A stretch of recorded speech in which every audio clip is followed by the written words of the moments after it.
Sveiki visi, su jumis Artūras Zipo ir nauja mūsų laida apie gyvenimus. Su Remigijum dabar turime studijoje mūsų. Tai norėčiau paklausti Remigijau, be komentarų. Norėjau paklausti Remigijau, ką manote apie šiuolaikinį jaunimą? Šiuolaikinį jaunimą. Blet, sunkus klausimas. Šiaip tai, ką čia apie tą jaunimą? Žiaurus yra tiesiog visas tas jaunimas. Pavyzdžiui, galiu papasakoti vieną istoriją iš savo gyvenimo. Kaip man buvo dar tik tai atsikrauščiau Vilnių, karočią. Ir man už manęs buvo teisės ateina ir panašiai, žodžiu, ir važinėjau autobusais Lahavozai, žinai. Ir turėjau, įsėdau tą autobusą, karočią, ir 4 bachūrai stovėjo prieki.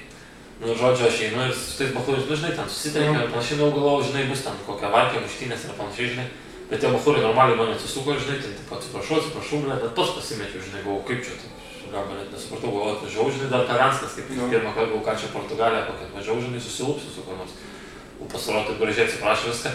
Ta patį vakarą važiavau namo į Kauną, karočią. Jau parvažiavau Kauną, viskas, nuo stoties sėdė autobusą, žinai.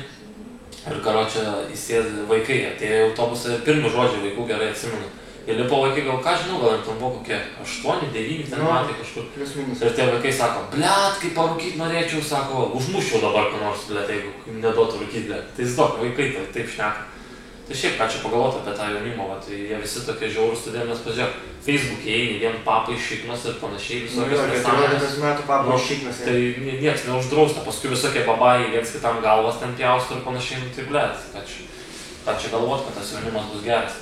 Mūsų laikais tai dar ten ir tai iš divonus darydom, o čia tai šiais laikais tai iš vis balaganą.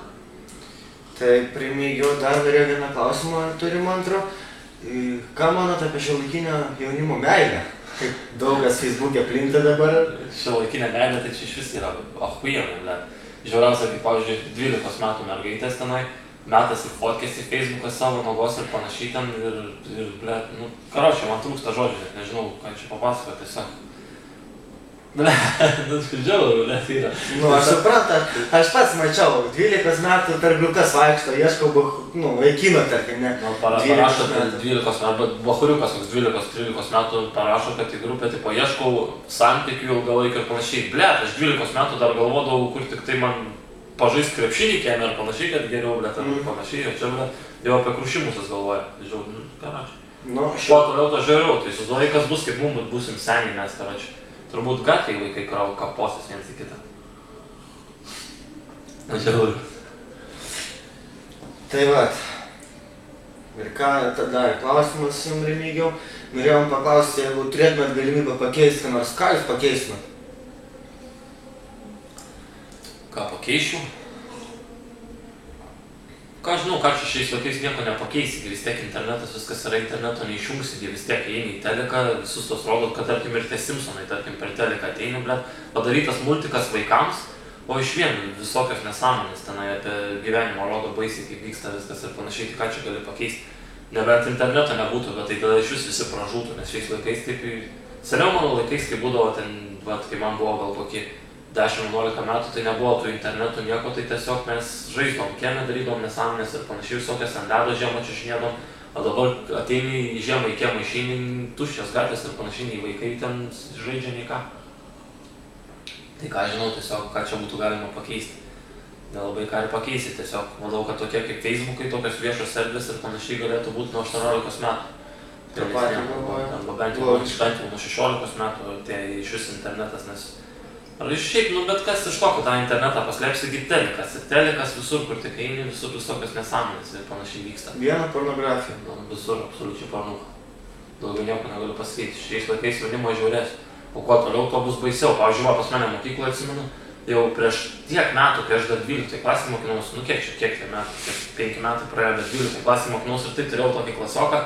Jis 12-okas buvo kiaušas visiškai, žinai, ten toks karočiai.